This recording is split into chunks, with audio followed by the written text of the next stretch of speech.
오늘 하나님이 주신 말씀 시편 96편 6절을 읽으시고, 우리 히브리서 1장 4절부터 5절까지. 하나님은 아름다우신 분입니다. 하나님은 아름다우신 분이다. 하나님은 아름다우신 분이시다. 그 자체가 아름다우시고요, 또 그 이름이 아름답다고 시편 135편 기록되어 있습니다.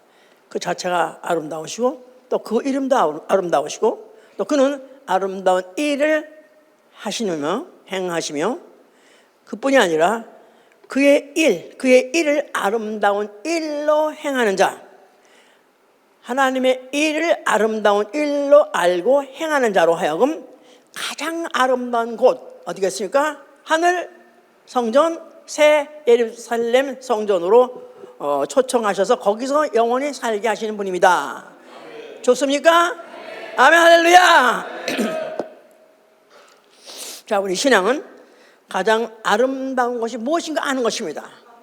가장 아름다운 것이 뭔가 탁 떠오르는 거 뭐죠? 옛날에 여러 가지 떠올랐어요. 근데 이제 정말 예수 믿고 나니까 그 믿음은 가장 아름다운 것이 뭔가? 한마디죠. 예수와. 그렇죠. 예수와가 가장 아름다운 것이 만들겠지. 아름다운 이라고 아는 거, 이게 바로 우리 신앙이요. 우리가 그 신앙 갖고 있다면 그 신앙 생활은 가장 아름다운 곳에 가기 위해서, 반드시 그곳에 가기 위해서 이 땅에 있는 동안에 가장 아름다운 일을 찾아서 행하는 생활, 가장 아름다운 일을 찾아 하는 생활, 일부러 찾아서 그 일을 행하는 생활, 이게 바로 우리 신앙 생활입니다.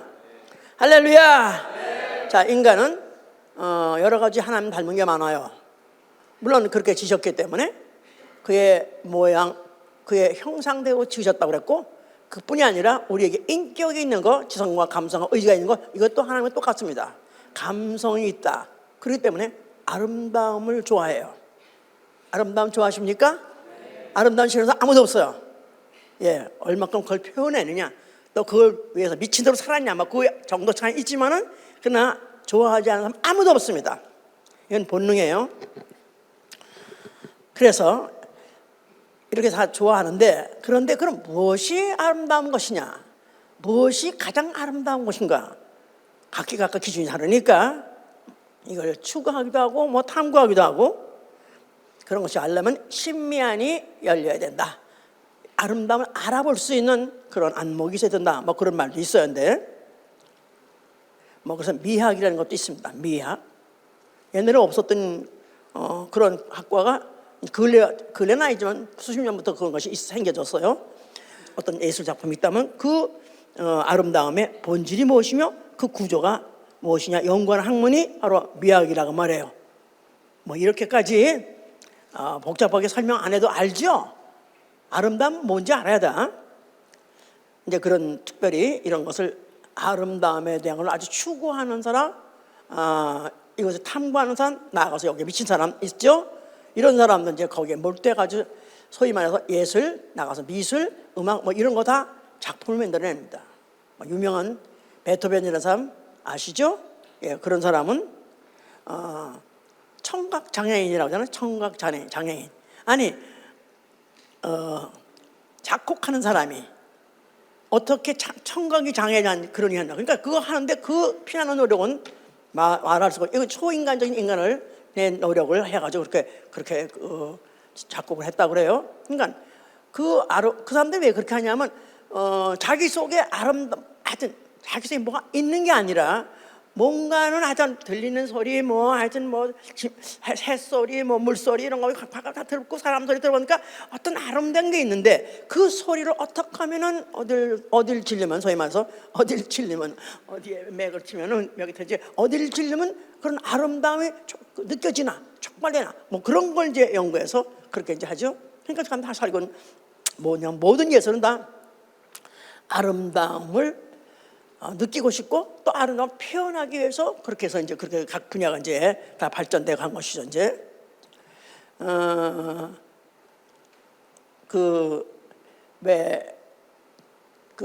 올림픽도 사실 그야말로 그 운동선들이 뭐 누가 이겼냐? 사실 그것보다도 진짜 아름다움을 아는 사람은 그 선수들이 어떻게 해서 저런 성적을 내나.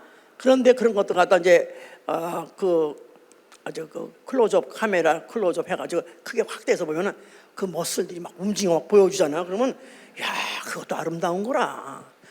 결과 무슨 성적이 문제가 아니라 이게 이래서 저렇게 나온 거구나. 그런 것도 참 심층 이제 보도 해주면 그것도 느낀다 이 말이에요.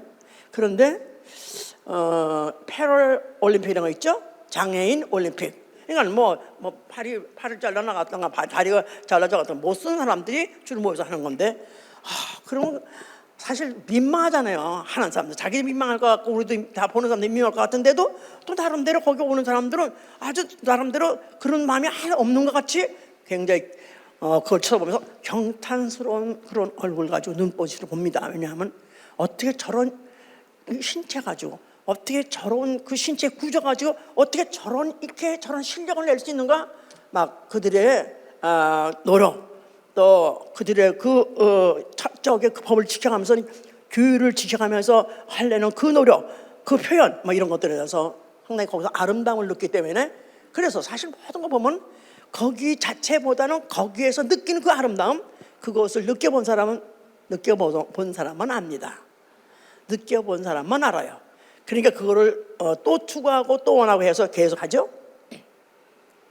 그럼 아름다움의 반대 뭐냐? 아름다운 뜻을 무엇인가 잘 해석하기가 힘들면 그 반대 뜻을 생각해 보면 그 반대가 그게 아름다움이구나 알 수 있다고 그래요. 그래서 아름다움이 무엇인가 할 때 그 아름다움의 반대는 뭐냐? 간단히 해요. 금방 알겠어요. 설명할 필요 없이 뭐죠? 추한 거예요. 추한 거, ugly, 못생긴 거, 못된 거, 뭐 이런 게 이게 아주 이제 추한 거죠. 예. 뭐가 그러면은 가장 아름답지 않는가? 그 반대는 뭔가? 한말로 쉽게 무질서예요. 무질서. 나름대로 다 규격이 있어야 되고 규격대로 있으면 아름답게 보여. 근데 규격이 좀 삐뚤어지면 그럼 좀 이게 이상한 거고, 그게 심하면 아주 흉측하죠 이제. 그래서 무질서요. 나아가선 파괴요. destruction, 파괴, 쓰레기, 똥, 막 이런 것들은 정말 보기 싫고 정말 추하죠 이제. 성경은 바로 하나님이야말로 아름다우신 분이라고 명시하고 있습니다. 근데 성경 자체가 하나님 아름다우시다 이렇게 쓴 건 없어요.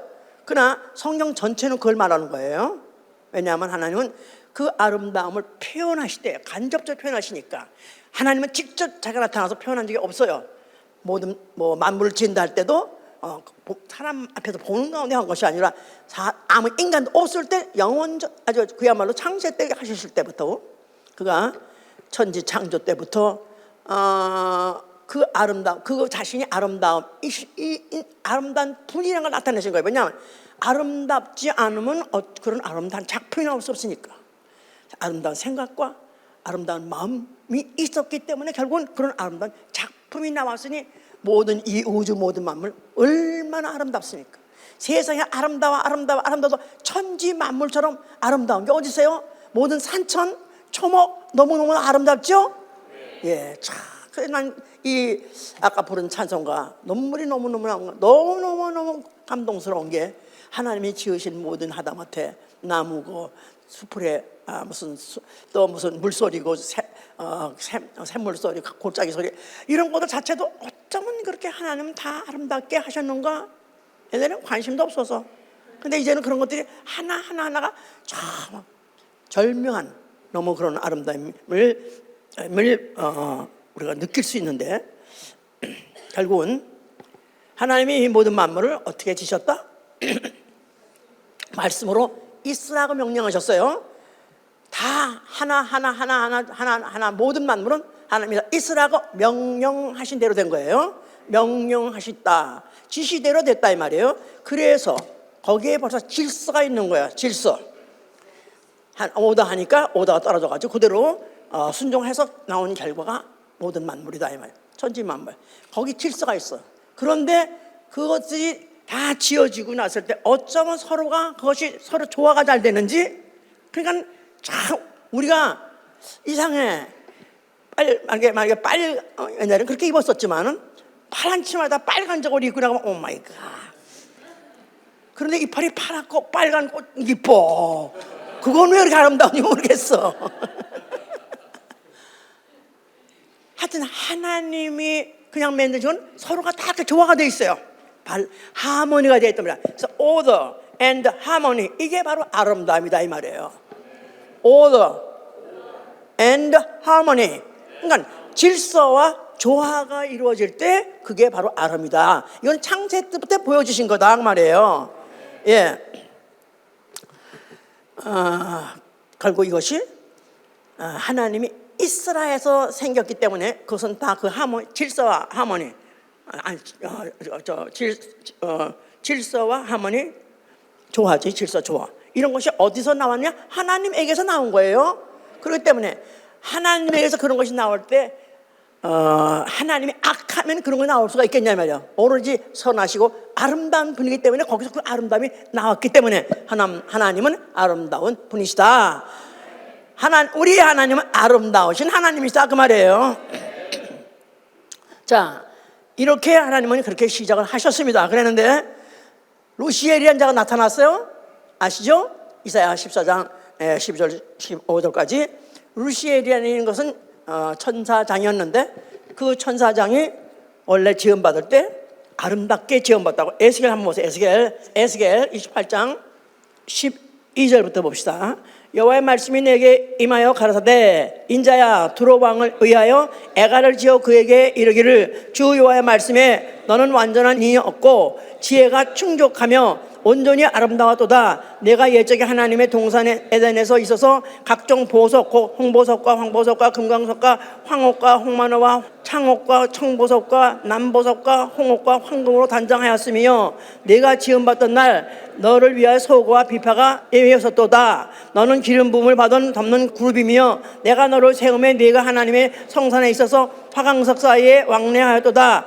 네가 지음받던 날부터 내 모든 길이 완전하여더니 마침내 불의가 드러났도다. 내 무역이 풍성함으로 내 가운데 강포가 가득하여 내가 범죄하였도다. 너 덮는 그룹아, 그러므로 내가 너를 더럽게 여겨 하나님의 산에서 쫓아내었고 화강 사이에서 멸하였도다. 내가 아름다움으로 마음이 교만하였으며 내가 영화로움으로 내 지혜를 더럽혔으며 내가 너를 땅에 던져 열왕 앞에 두어 그들의 구경거리가 되게 해줬다. 여기 지금 이사야 14장에 나오는 그 천사장을 비유해서 말한 것입니다. 그 천사장이 원래 이름이 루시엘이었어요. 루시엘. 14장도 보세요. 14장도 빨리. 14장 12절 너 아침의 아들 계명성이여 어찌 그리 하늘에서 떨어졌으며 너 얼굴 덮은 자여 어찌 그리 땅에서 찍혔는고 네가 내 마음에 이르기를 내가 하늘에 올라 하나님의 무별 위에 나의 보좌를 높이리라. 내가 북극 지폐의 산 위에 저장하리라. 가장 높은 구름에 올라 지극히 높은 자와 비기리라 하도다. 그러나 이제 네가 음부 곧 구덩이의 맨 밑에 빠치 우르다. 바로 여기 지금 너 아침 아들 계명서, 이게 바로 루시엘이라는 이름을 갖고 있던 천사장입니다. 그 천사장이 아까 에스겔에서 말하는 그 천사장 똑같은 그 이름을 말하는데 그가 아예 만들어질 때 아름답게 지었다고 그랬었어요. 그래서 아름답다 보니까 칭찬을 하고 부러움을 사고 하다 보니까 마음이 교만해졌거든요. 그러니까 교만해지니까 가만히 있는 게 아니라 나도 이제는 이 정도가 아니라 진짜 내가 더 아름다우니까 더 아름다운 자하고 비교해 봐야 되겠네. 그래서 내가 무별 위에 올라가서 내가 바로 나의 보좌를 높이리라. 내가 지극히 높은 자와 비기리라. 그래서 누가 원래 아름답고 그랬죠? 제가 그랬죠? 처음에 시작할 때 하나님이 아름다운 분이세요. 그런데 그 아름다운 하나님과 피조물로서 아름다고 지었는데 그 지은 자가 지어준 사실에 대해서 망각하고 그가 그 지으신 이 아름다우신 하나님하고 비기겠다. 뭘 가지고 비겠다? 아름다움 가지고 비겠다고 하고 도전한 거예요. 근데 하나님께서 이를 갖다 못되게 여겼기 때문에 더럽게 여겨가지고 그걸 갖다 음부를 지어서 거기다 빠뜨렸는데 심판의 날까지 빠뜨렸다 그랬죠? 음부가 어디요? 우주입니다. 우주. 이 우주 안에. 그래서 지금 이 우주 안에 인간이 생기기 전에 먼저 생겨진 영적 존재가 있으니 그는 하늘에 있던 천사장이요, 그가 내려올 때 천사들이 또 하늘 천사가 3분의 1이 같이 내려왔기 때문에 이 우주 안에는 이미 벌써 아름다움을 추구하고 아름다움에 대해서 항상 아주 그야말로 신경이 과민해 있으면서 어떻게 다른 피조물을 망하게 하더라도 아름다움 가지고 망하게 해볼까 하는 자들이 이미 안에 하나 가득 차 있다. 알아들으셨죠? 네. 예, 타락한 천사장을 이제 사단이라고 하는데, 사단은 죄의 원흉이에요. 죄의 원흉. 그는 원래 가지고 있는 건 죄, 그 다음에 죄를 짓게 하는 것이고 불의, 그리고 그 결국은 죽음. 이거야말로 가장 아름다움의 반대, 그걸 가지고 사람을 결국 그렇게 망하게 하려고 이거 좀 작정하고 있고 호시탐탐 그리고 준비하고 있던 상태에서 그 에덴 동산이라는 곳에서 사단이 터진 거예요. 이제 자, 에덴 동산 그야말로 창세기 이제 3장에 쭉 2장에 쭉 써 있습니다. 얼마나 아름다운지 그야말로 아주 그냥 그야말로 더 이상 이 지구상에 그런 곳이 있을까 할 정도로 그렇게 이제 아름다운 그런 동산인데, 거기에서 아담이 살고 있었는데 하나님께서는 그에게다가 이 동산의 모든 것들은 다 네 맘대로 해라, 맘대로 다스려 맘대로 먹어라, 네 맘대로 해라. 그러나 한 가지 딱 동산 중앙에 있는 선악을 알게 하는 열매는 먹지 말라 그랬죠. 거기다 딱 명령을 주셨어요. 딱 명령을 주셨다 그 말은 질서를 잡으시겠다 그 말이에요. 그래서 일자 그걸 안 먹고 있는 한은 에덴 동산에 있을 수 있고, 만약에 범했다 하면 이제 그야말로 조처가 하나님께 조처가 이제 나오실 것을 예정하고 그런 명령하신 거예요. 이걸 딱 알아들으니까 이제 마귀가 그 안에 있어가지고 마귀가 그 아담을 꾀죠. 뭘 가지고 깼겠어요? 보나마나 하나님이 명령하시고 어기하려야 되니까, 질서가 파괴가 되니까, 질서가 파괴가 된다는 말자가 벌써 아름다움을 파괴하는 거니까. 그래서 선악과를 먹어도 안 죽는다 꿰어요? 아닌 게 아니라 꿰임을 받아가지고 그 아담과 하와가 그걸 먹는 바람에, 그래서 그들은 그 동산에서 이제 쫓겨날 정도가 아니라 그 마귀 종이 돼서 지옥을 가게 됐습니다. 지옥, 영영한 불, 영영한 사망이죠. 그야말로 멸망의 길로 그들을 갖다 이제 같이 갈 수밖에 없게 만들었죠. 그랬는데 그 선악과를 먹게 된 동기는 먹어도 안 죽는다 뿐이 아니라 네가 하나님같이 될 수 있다. 그러니까 하나님같이 될 수 있다. 그러면은 내가 왜 이 일에 대해서 내가 왜 주저하겠나 싶어서 그걸 하와에게 먹였을 뿐만 아니라 그 하와는 그걸 딱 그 꿈을 받고 난 다음에 그가 선악과를 봤다고 그랬어요. 보니까 선악과가 눈에 보기에 pleasant eyes, 눈에 보기에 좋더라. 그러니까 보기에 너무 아름다운 거예요.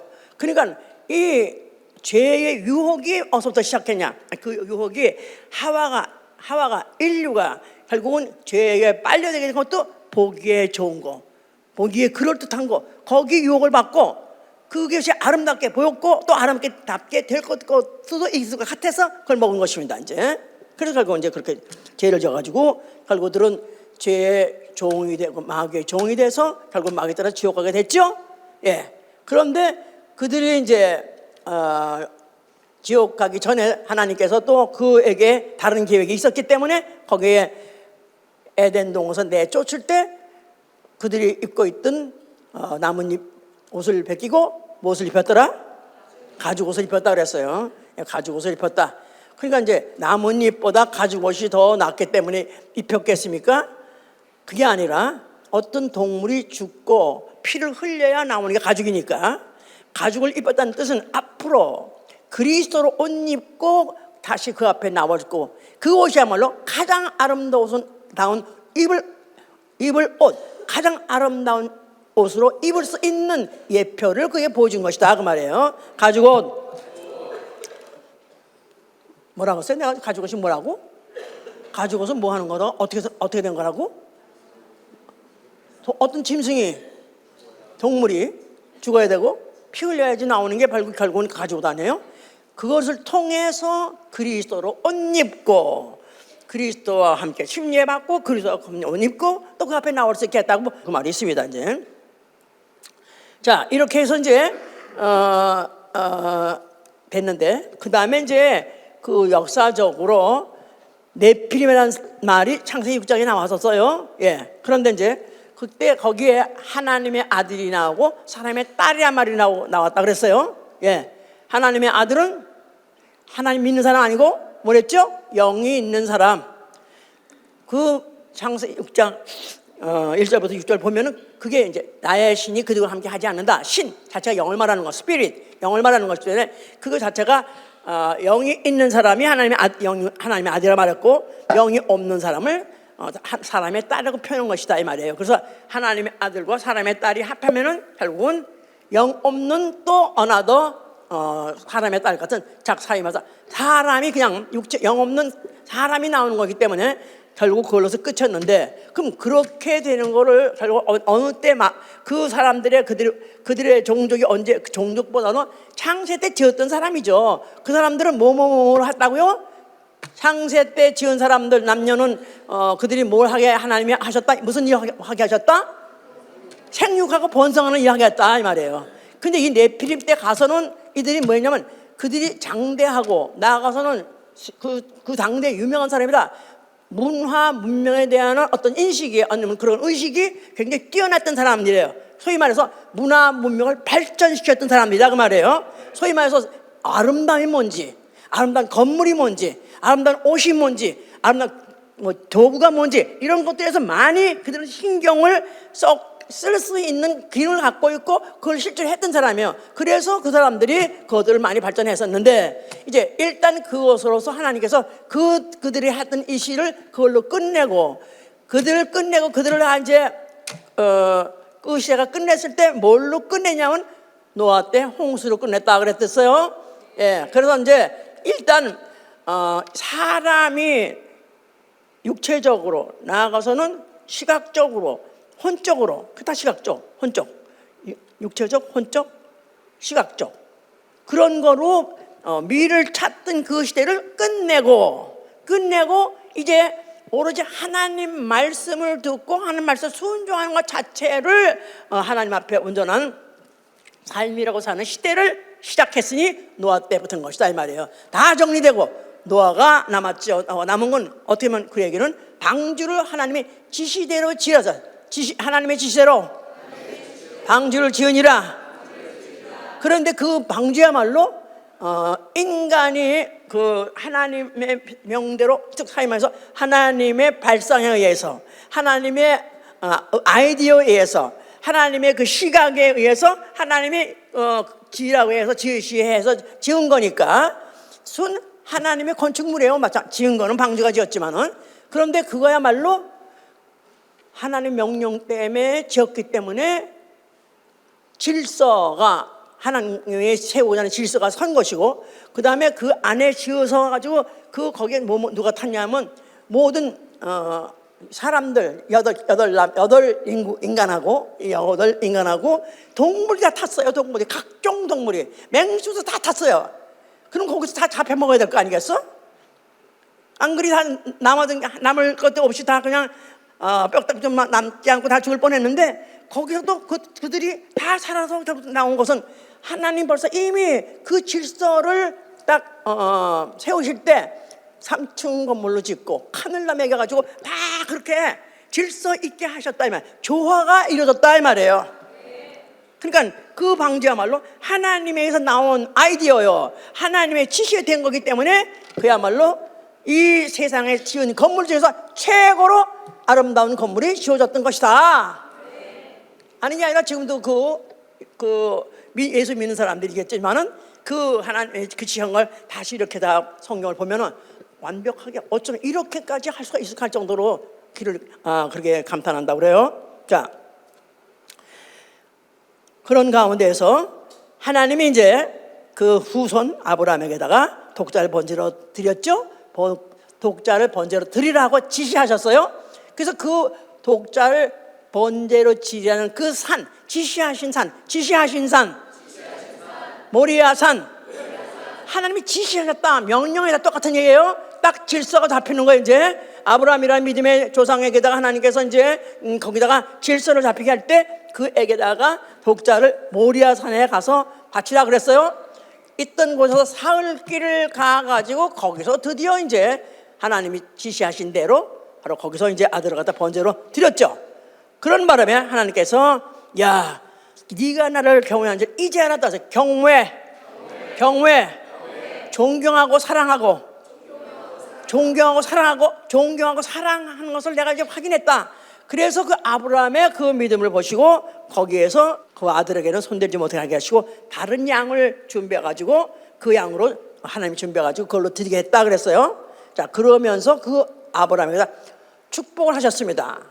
내 후손이 앞으로 대적의 문을 닫을 것이고 대적의 문을 파할 것이고 그리고 이제 내 후손이 이제 권세를 얻을 것이다 해서 후손에 대해서 축복했어요. 아브라함의 후손 지시하신 산에서 아브라함은 지시하신 산대로 했더니 하나님의 명령대로 그 질서대로 했더니 하나님께서 앞으로 그에게 앞으로 진짜 그 하나님과 정말로 아름다운 조화를 이룰 수 없는 이런 또 스케줄을 작정하셨고 그 일을 또 진행하시는데요. 그래서 그 바로 산에다가 나중에 솔로몬 성전을 지었어요. 그게 바로 예루살렘 성전입니다. 예루살렘 성전, 솔로몬 성전, 모리아산, 지시하신 산, 그게 똑같은 산이에요. 예루살렘 산, 또 모리아산, 그 지시하신 산 똑같은 산인데 아브라함이 독자를 번제로 드렸던 곳이고 그리고 그 다음에 다윗이 뭐 또 무슨 사고를 쳤어요. 하여튼 그래가지고 하다가 결국은 그 벌로 백성이 이제 온역으로 많은 사람이 죽게 됐거든요. 그래서 그것 때문에 막 그냥 후회하고 막 회개하고 막 했는데 하나님께서 나타나서 거기서 제사를 지내게 하도록 하셔서 그래서 오르난 타작마당이라는 데서 제사를 지내죠.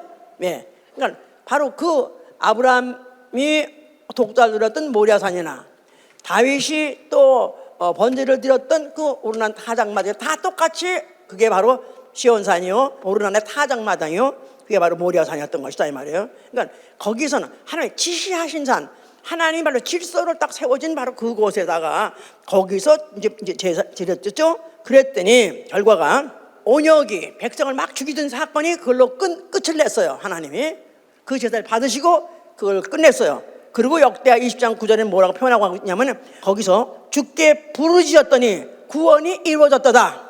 주께 부르짖었더니 구원이 이루어졌다다. 하나님의 명령대로 했더니 하나님께서 구원하시더라. 그러니까 하나님 명령대로 하고 그리고 하나님의 구원을 받는 거 그게 바로 하모니가 바로 이루어진 것이다 이 말이에요. 질서와 조화가 완벽히 이루어진 것이 바로 예루살렘 성전이었던 것이다 그 말이에요. 너무 어려워? 예, 이런 내력을 알아야 이 내력을 알아야 우리가 앞으로 아름다움을 모시는 걸 알아야 우리가 이제 우리가 그걸 하나 말을 우리가 다 찬양을 하더라도 아니면 뭐 내가 또 생각을 하더라도 이런 것도 가다 해야 쏙쏙 뼛속까지 들어간다 그 말이에요. 자, 이러는 상태 그 예루살렘 성전 앞에 예수 그리스도가 나타나셨다 이 말이에요. 예수가 뭐라고 말씀하셨어요?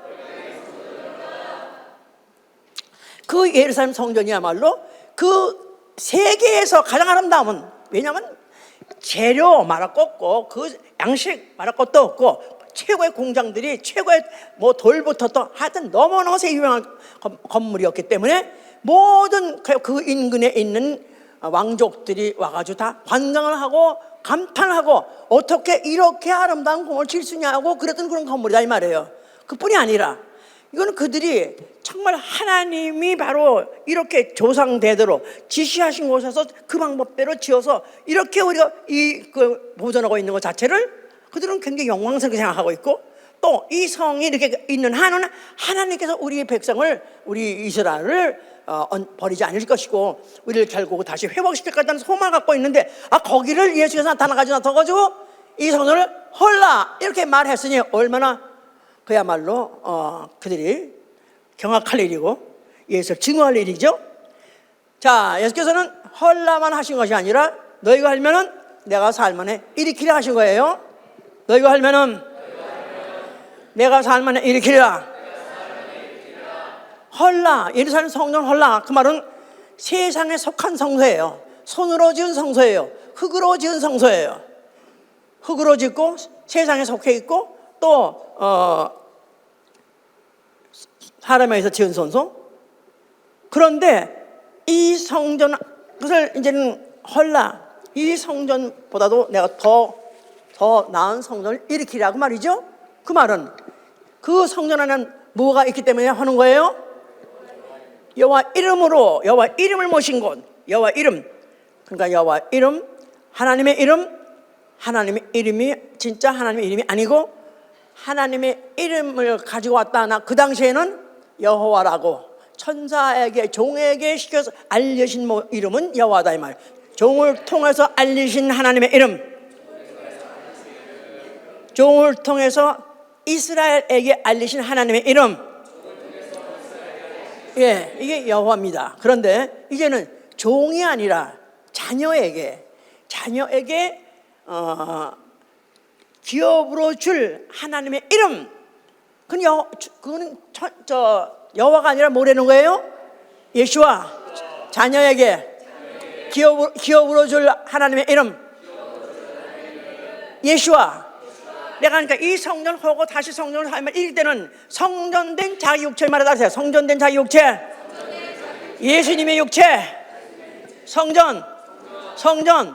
예, 성전은 아름다워야 되죠. 말로 어떻게 아름다운데 그는 보니까 아름답지도 않은데 자기를 성전이라고 말했어요. 여기에서도 이들이 이해가 안 되는 얘기겠지만은, 그런데 예수께서는 더군다나 또 죽었다가 살만에 일으키리라, 성전을 또 일으킨다는 거예요. 그래 이들이 도대체 이거는 이래저래 이해할 수도 없고 또 믿을 수도 없고, 이건 아주 그들로 하여금 분노, 아주 증오, 예수를 증오하게 하는 그런 말을 했기 때문에 그들은 더 이상 들리지도 않고 알려고도 않고 죽이고 싶었던 거죠 이제. 근데 예수께서는 헐라만 한 것이 아니라 일으키란 말은 성전은 필요하다는 거예요. 성전. 뭐가 있는 성전이 필요해요? 하나님의 이름이 있는 것이 필요한 것이고, 하나님의 성전 자체는 뭘로 지었다? 애당초 하나님의 지시하신 대로 지었어요. 그래서 거기서 기도가 상달되고 구원을 받고 일어나는 질서와 조화의 바로 그 작품이 바로 성전이다 그 말이에요. 그러니까 예수 그리스도도 그가 그 성전을 죽었다가 부활할 때도 그가 이제는 손으로 짓고 흙으로 짓고 세상에 속한 게 아니라 이제는 하나님이 지으실 성전, 하나님이 지으신 성전, 또한 하나님이 지시하신 대로 하는 성전, 그러나 하늘까지 영원히 연결되는 그 성전을 지으시겠다 그 말입니다. 그걸 일으키시겠다 했으니 그게 그의 몸이었던 것이다 그 말이죠. 그러니까 그 성전은 하늘에 속한 성전, 그거는 하늘에 있어서 영원한 그 아름다운 그 성전을 바로 그가 다시 이제 일으키시겠다 그랬던 거예요. 자, 그래서 이걸 위해서 아까 읽었죠. 히브리서 1장 보세요. 1장 4절 5절 보시면, 저가 천사보다 얼만큼 뛰어남은 저희보다 더욱 아름다운 이름을 기업으로 얻으셨으니이라. 자, 저가 천사보다 얼만큼 뛰어남은, 천사하고 비교할 수 없다는 거예요.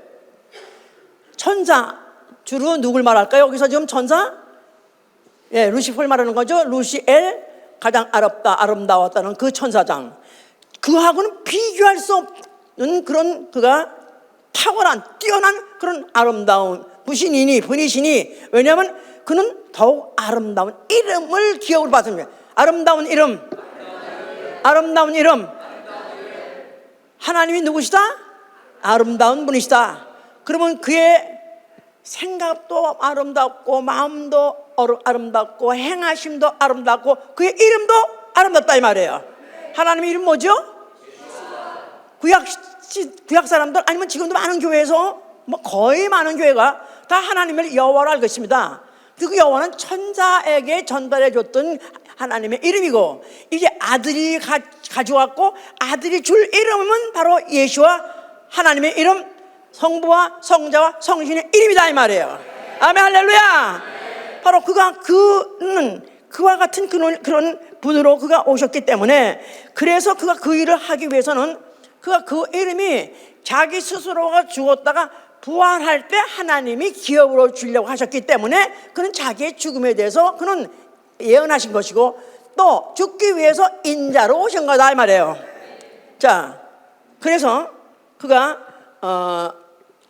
그 이름은 아름다운 이름, 바로 그것을 기업으로 얻으셨겠는데, 그건 누구한테 주냐? 천사한테 주는 게 아니라 네가 내 아들이라 오늘날 내가 너를 놔두다. 나는 그에게 아버지가 되고 그는 나에게 아들이 되라. 그래서 바로 예수 그리스도는 하나님의 아들이시오. 그는 바로 아버지의 그 이름, 아름다운 이름을 그가 기업으로, 영원한 자기 기업으로 받기로 작정되어 있기 때문에 그는 그 일을 진행하게 하기 위해서 일부러 모든 사람들에게, 그 더구나 바리새인들에게 죽음이라는 빌미를 주는 언사, 꼭 얼뜬들이면 죽었다가 부활하리라 나 한다는 건가, 자기가 하늘에서 왔다든가 자기가 하나님의 아들, 이렇게 말하면 다 믿을 수가 없죠. 다 거짓말 같은 거니까.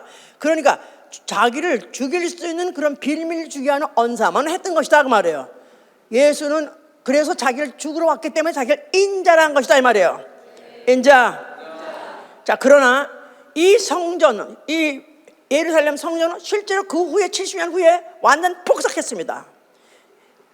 예수님 당신이 예루살렘 성전에 그냥 있었지만은요, 그가 죽으시고 그 후에 70년 후에는 로마 군대가 와가지고 완전히 아주 돌 하나 남기지 않고 다 무너지려 하듯이, 정말 돌 하나가 제대로 붙어 있지 않고 완전히 다 파쇄가 된 것은, 너무 그때 왜 그걸 더구나 그 로마 군인들이 그게 그 완파를 시켰냐면은 그 돌 자체에도 다 금을 입혔기 때문에 그걸로 도금을 했대. 돌도 금으로 도금을 했어. 근데 금을 가져가려니까 불을 내가지고 그걸 가져가려고 그렇게 해서 다 완전히 무너지게 한 것이죠. 이건 그 예언한 대로 된 것이고, 또 그렇게 됐어야 되는 거예요. 왜냐하면 성전보다 더 큰 이가 여기 있느니라. 성전보다 더 큰 이가 여기 있느니라. 예, 마태복음 12장 6절에 성전보다, 예루살렘 성전보다 더 큰 이가 여기 있노라. 그러니까 성전은 어차피 있을 거예요. 그러나 이제 손으로 지은 것, 흙으로 된 것, 사람이 된 것, 이거는 어차피 완전한 아름다운 조화 질서가 완전히 되한 그런 아름다움이 아니기 때문에 그거는 진짜가 올 때까지만 다만 보존됐던 것이나, 예수께서 그가 진짜 이것을 세우시는 날에는 그것이 이제 없어진다. 아니면 후에 없어졌다고 그랬죠. 자, 그래서 그가 십자가에서 이제 그 말로 해서해서 결국 예수께서는 결국 십자가에서 죽게 됐습니다. 자, 십자가 한번 생각해 보세요. 십자가. 예, 십자가 뭐 목걸이, 뭐 나아가서 뭐 귀걸이, 뭐 해서 장식품으로 그런 사실 품목이 아니죠. 사실 십자가 형이라는 것은 어떤 수인한테 형벌 받을 자한테 그 죄과를 물르는 그 형틀로서 최악의 형틀이 뭐냐면 사람 죽이는 형틀이에요. 그런데 요새는 인도적이라 해서 요새는 그 어떻게 보면 죽이는 것도 덜 아프게, 또 그 죽음이라는 고통도 짧게, 또 그걸 갖다가 남이 보이지 않게 어떻게 인도적으로 해줄 애를 써요. 그런데 이 십자가형이라는 건 공개적으로 보는 사람 가운데 그 예수께서 십자가 달릴 때는 이미 채찍을 맞아가지고 몸이 거덜이 났어요. 걸레짝 같이 됐어요. 그런데다가 몽둥이 또 맞은 멍자리, 거기다 십자가에 달려서 그 피, 그 왜 Passion of Christ 그 영화에 보면은 그래도 그거 하나 잘한 거 있어요. 아주 잘 묘사했어요. 예수님이 눈도 막 다 이쪽 달릴 정도로 찌그러지고 막 그렇게 해가지고 춤을도 그런 춤이 없는 거야. 거기다 그 찢어지고 그 멍들고 그 피딱지나 그 몸을 완전히 다 공개하려고 옷도 빨가벗겨가지고 그래가지고 하다 형을 자그마치 6시간 정도는 달려 있으니까 그야말로 십자가형이라는 것은 육체도 죽일 뿐만 아니라 거기다가 그 명예까지 죽이는 죽음, 명예까지도 죽이는 그런 형태이기 때문에 그야말로 가장 추악한, 인간이 더 이상 어떻게 추악할까 할 수 없는 그런 정들이 그것을 나타내는 것, 그것을 거기서 보여주는 게 바로 십자가의 형이다 이 말이에요. 그거를 그가 6시간 동안에 받으시고 숨을 거두시면서 다 그가 뭐라고 말씀하셨어요? 그가 뭘 이루신 것입니까? 그 처참한 그 추악한 그 죽음의 모습을 가지고 뭐를 다 이뤘다 하신 것이냐 이 말이에요. 뭐를 다 이루신 것이죠? 하나님은 누구시다? 아름다우신 분이시다. 이게 바로 니들이 원하는, 인간이 원하는 the beauty, 이게 바로 자기라는 것입니다. 그러니까 얼마 이게 상반되는 그 모습을 가지고 그 하나님의 아름다움을 표현했던 자체가, 아름다움은 뭐죠? 아름다움은 뭐가 있을 때 아름다움이라고 그랬죠? 질서와 조화가 있을 때. 질서. 그는 아버지 계명대로 따라서 십자가에서 죽으셨습니다. 질서를 딱 삼으셨어요. 모든 피조물에게 아버지 이상 높임을 받을 수 없느니라. 딱 질서고 아들이 와서 죽으셨어요. 그 아들이 와서 죽으셨어요. 그러니까 어떤 피조물도 영원히 그 하나님과 비길 자 아무도 없다. 딱 질서를 잡으셨어요. 그러시면서 그가 다 이뤘다 할 때 다 일어나면 그 몸에서 나온 그 피를 인류에게 뿌리고 그 피 뿌림 받은 영혼으로 하여금 하나님의 자녀로 거듭나게 할 수 있는, 하나님과 사람 사이의 조화를 이루는, 원수되었던 사이가 하모니가 되는 그 순간을 이뤘기 때문에 이거야말로 가장 아름다운 순간인 것이다 이 말이에요.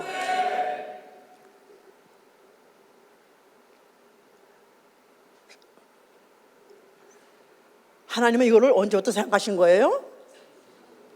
하나님, 아니 아까 뭐가 아름다워야지 아름다움이 나온다 그랬죠? 생각이 아름다워야지 아름다운 일도 생기는데, 아름다운 생각과 아름다운 마음과 아름다운 행함이, 아름다운 생각과, 그러니까 이거 생각 언제부터 있던 거죠? 창세전, 상고전, 영원 전에 벌써 하나님은 아무 피조물이 없을 때, 천사도 없고 사람도 없고 아무 범죄한 것도 없고 아무 사건도 없을 때 이미 하는 자기가 아름다움을 나타내야 되겠다. 그럴 때 벌써 뭘 생각하신 거예요? 뭘 생각하신 거예요? 아름다움으로 나타내실 때 어떻게 나타내실까? 그는 우리의 아버지시오. 그는 상고부터 우리의 구속주, 상고부터 있는 우리 아버지 이름은 구속주다. 그러니까 구속을 생각하셔서 배속을 생각하셨어요. 그러니까 희생적인 사랑을 통해서 그의 죽음을 통해서, 추악한 죽음을 통해서 그는 가장 아름다움을 나타내기를 작정하신 것. 그 생각과 그 마음이 바로 아름답든지 아름다운 일을 해내신 것이다 그 말이에요. 할렐루야.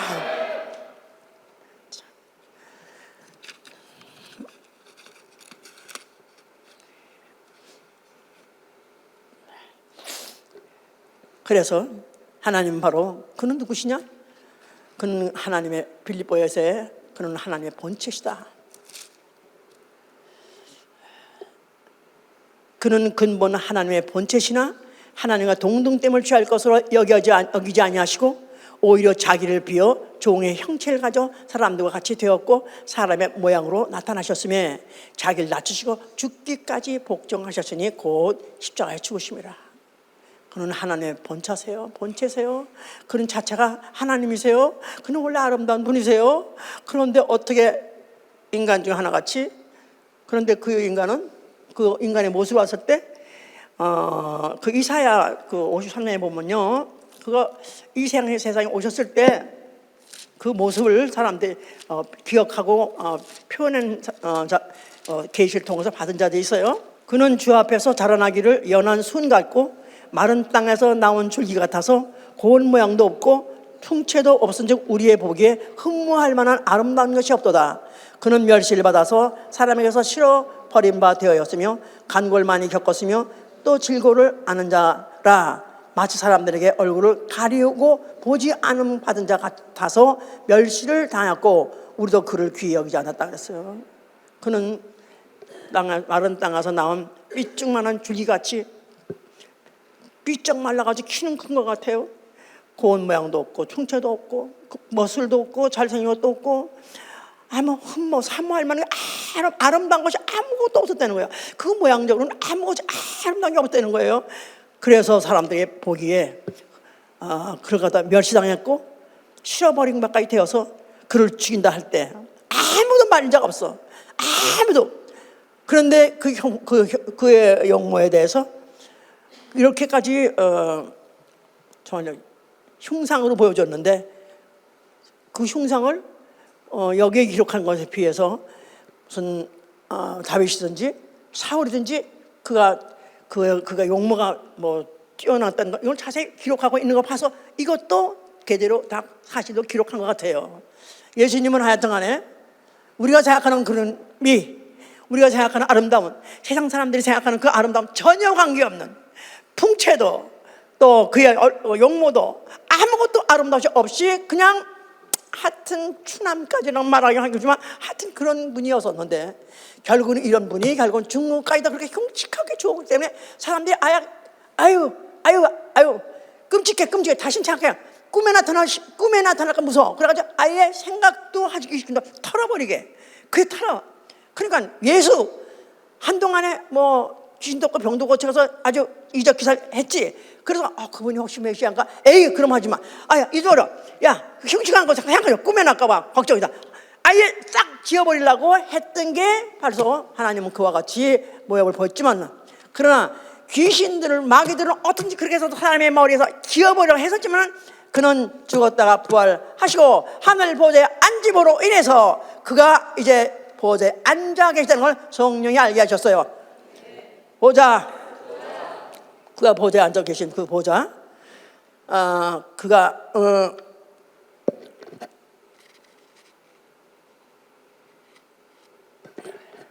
그야말로 보좌에 앉으셨으니까 그는 자신이 아버지께 복종하고 첫 아담을 위해서 마지막 아담이 와서 죽으심으로 인해서 마지막 아담 전 인류와 교화를 이루신 것.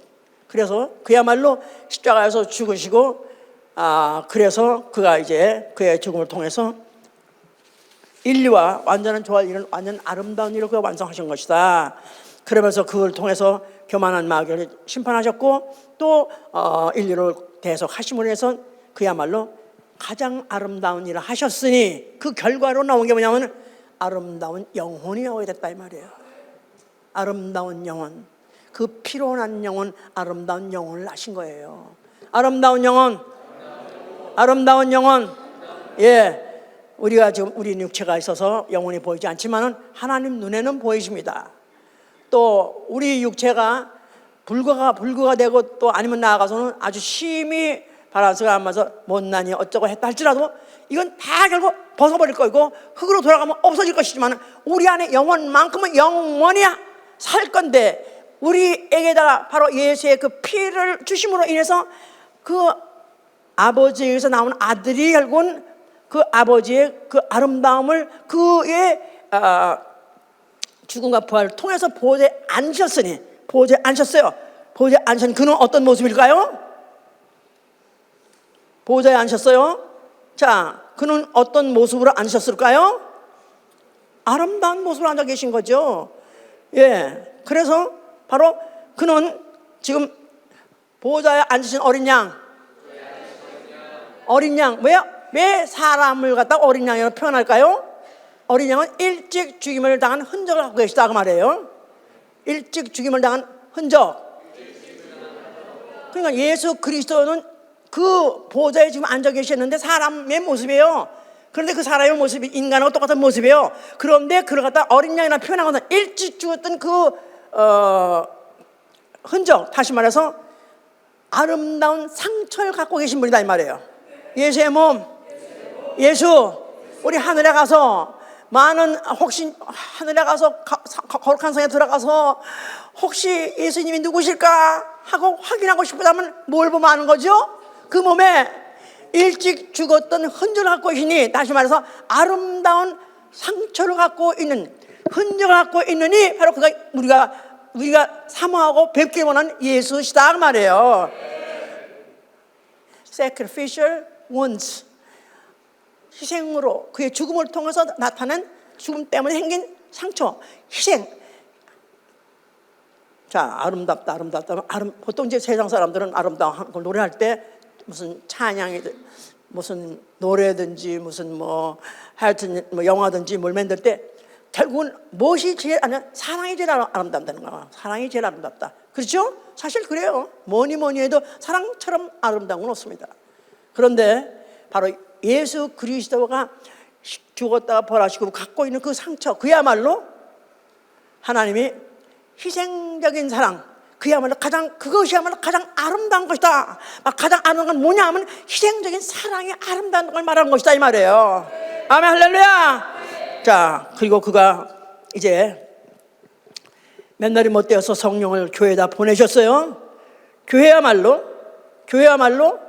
하나님의 아름다움이 있는 것이고 바로 아름다움이 표현되는 것이에요. 그리고 교회에 와서 느끼는 게 뭐냐면 바로 아름다움이 이것이구나 하고 알게 되는 거예요. 알아서 아멘 하세요. 예. 그런데 교회에 들어오면 예배 보죠. 예배라는 것 자체도 신령과 진정으로 예배한다. 신령과 진정이란 말이나 바로 조화와 질서란 아름다움 똑같은 거예요.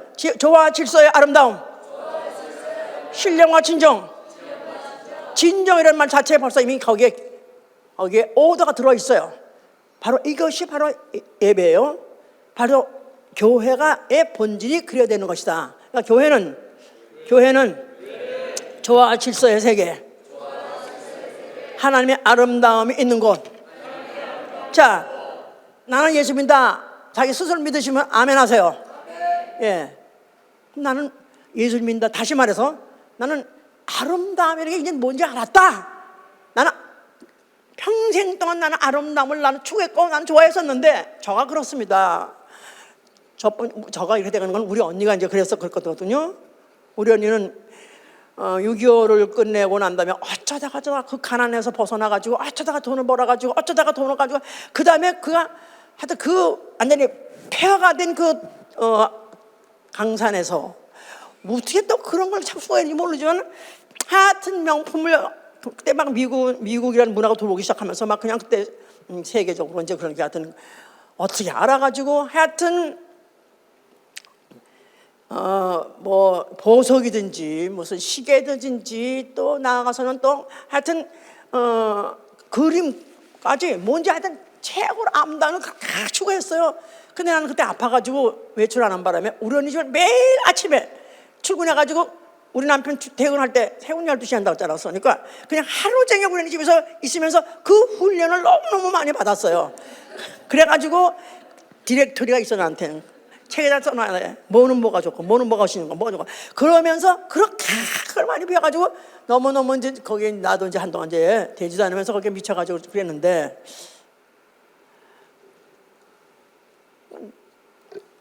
음악도 하여튼 너무너무 나는 음악을 너무 좋아했어요.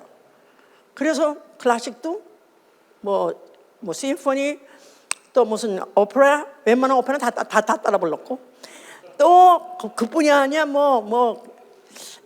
팝송 그걸 아주 시건 죽이고 거기다가 국악 이런 거 있지 창대했어요. 춘향가 그것도 보통 다 했어요. 하여튼 한일 노래를 부르지 않으면 한일 노래를 듣고 하여튼 그래서 그냥 병이 들어가지고 13년 동안 거기 집을 안 나가고 살면서 그냥 그렇게 살아서 낮에는 조용히 음악 듣고 그 다음에 이제 텔레비 시간이 6시부터면 그때부터 텔레비 보면 그때부터 12시까지 그때까지 계속 듣고 하여튼 그래서 왜 그런 걸 내가 좋아했던가 가만히 생각하니까 그러면서 또 그 당시 돈은 없으니까 구제품 무슨 케네디 시장 가가지고 또 미제 또 무슨 구제품이라도 사가지고 또 있고 그래가면서 뭔가 아름다운 거 그걸 그렇게 추구했던 것 같아요. 그래서 뭐 영화든지 영국이든지 구제품이든지 하여튼 뭐 명품이든지 나중에 그래서 그걸 좋아했었는데 내가 이제 예수를 딱 알고 난 다음부터 은혜를 딱 알고 난 다음부터 이제는 그런 모든 것들이 하나도 안 보이는 거 있죠. 이제 그런 것을 아직까지도 그런 걸 추구하고 그런 걸 장식하는 거 보면 참 안 됐다. 아직도 저 사람이 볼 걸 못 봤구나.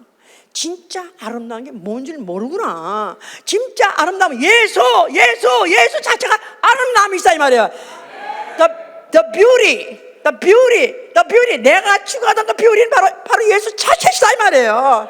할렐루야. 그렇게 십자가에서 그렇게 추악하게 죽었던 그 죽음, 그게 바로 sacrificial, 바로 그가 희생적인 사랑을 통해서 보여주는 것, 그게 바로 자체가 사랑이다. 그게 바로 아름다움이다. 그걸 벌써 알고 난 다음부터는 그 이상 보이질 않습니다. 만약 아직까지도 그런 것이 혹시 명품백, 혹시 명품 뭐 그런 것들이 눈에 띄고 그거 부러우시다면은 정말 아직도 정말 내가 예수를 좀 아는가 생각해볼 문제예요. 이런 사람 가장 아름다운 일 하는 것입니다. 가장 아름다운 일은 그리스도의 몸된 교회를 세우는 일이에요. 가장 아름다운 일, 그리스도의 몸된 교회 세우는 일. 예, 세상에 많은 건축물들이 있죠. 얼마나 유럽에 가면 그야말로 그 아름다운 건축물을 말할 수가 없어. 근데 거의 다가 그들이 지었던 것이 거의 성전들이 많이 지었어요. 나름대로 캐톨릭에서 많이 지었지만은 하여튼 그래서 우리는 이제는 이런 건물을 사람의 손으로 흙으로 지은 건물을 지는 것이 아니라 손으로 허물 수 없고 불태울 수 없는 그리스도의 몸된 교회, 아름다운 교회를 세우는 거, 이거 우리의 일이다 이 말이에요. 아멘, 할렐루야. 나는 아름다운 일을 하고 있다. 우리 교회 직분자가 뭡니까? 다 아름다운 교회 세우는 일, 아름다운 일을 하고 있는 거예요. 아멘. 아름다운 일을 하려면 마음이 아름다워야죠. 생각이 아름다워야죠. 언행이 아름다워야 되겠죠. 그러니까 우리 그리스도인이 교회를 세우는 자들은 정말로 남이 보기도 아름답게 질서가 있고 조화가 있는, 하나님과 나 사이에는 질서밖에 없어요. 명령, 절대 목적밖에 없어요. 그러나 내가 이웃과 함께, 형제와 함께. 그래서 시편 133편 1편에 뭐라고 써있냐면 형제와 연합하고 동거함이, 어찌 그리 아름다운지요. 형제와 연합해서 동거함이 어찌 그리 아름다운지요. 교회 생활 아름다워야 돼요. 교회 생활 질서와 조화가 있기 때문에 내가 만약 말씀대로 다 순종하고 한다면 당연히 형제들하고도 연합하는 것이 아름다워져. 헌신하다가 삐졌다, 시험 들었다, 이거는 참 잘못하고 있는 거야. 아름다운 일을 하는 건데 마음이 아름다워야 되고 언행이 아름다워야 되고 모든 행함이 다 아름다워야 그 하나님이 그걸 기뻐 받으시지 않겠어요? 아멘. 나는 아름다운 일 하리라. 자, 그 다음에 마지막에 가장 아름다운 것이 뭐냐? 이제 그럼 가장 아름다운 것이 뭐냐? 물론 예수님은 아름다운 이시고요. 아름다운 것이 뭐냐고 우리가 가르쳐 주는데 뭐죠? 아름다운 영혼.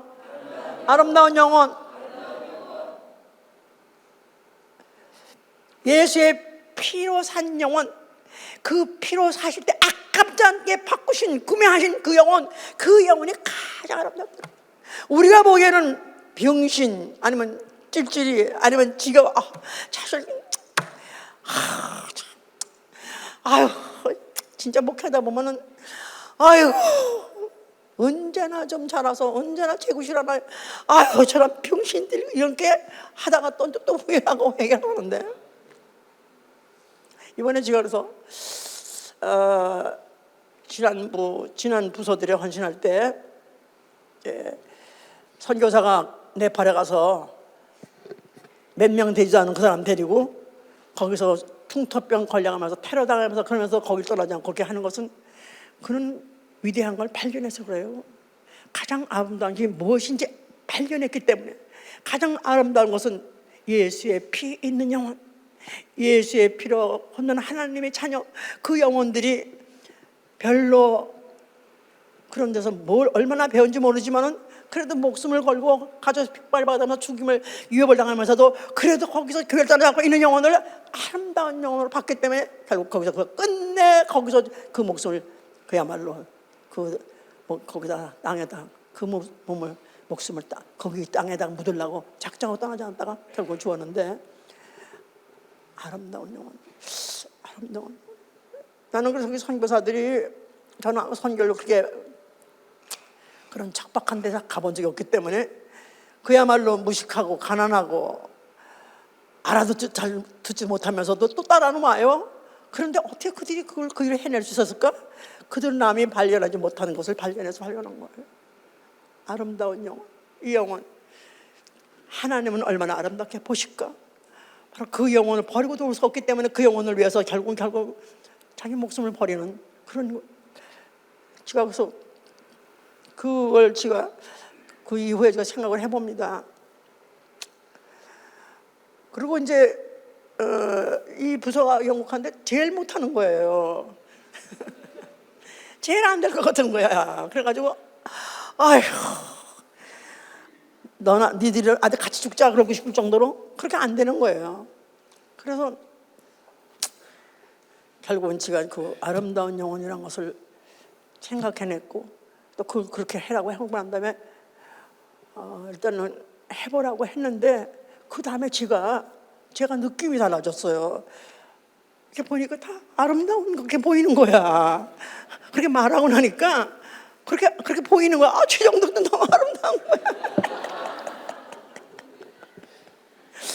아이고, 지겨워. 어떻게 이렇게 속으로 새이고 이렇게 앉아라고 밤낮 그냥 똥 싸고 좀 싸고 언제까지 이러냐. 아이고, 이 왼수다 이러고 했던 그 영혼들이 갑자기 다 아름다워 보이는 거야. You're so beautiful. 앞으로 우리가 이제 주님 앞에 갔을 때 무엇을 드려서 어떻게 해서 하나님 앞에 우리가 하나님 앞에 뭘 드려서 아름답게 기쁘게 하실까?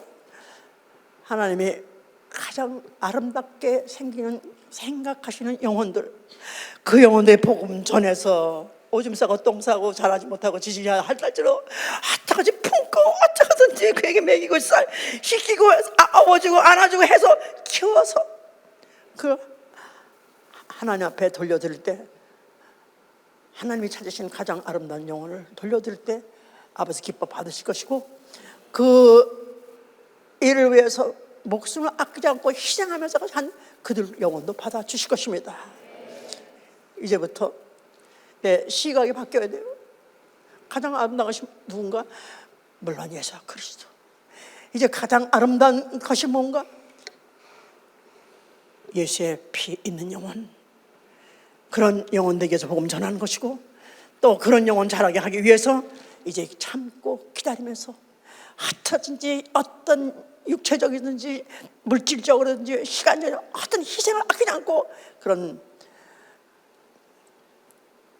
헌신을 함으로 인해서 정말 하나님이 우리 영혼 하나하나도 아름답게 보시고 받아줄 수 있는 분, 어디에?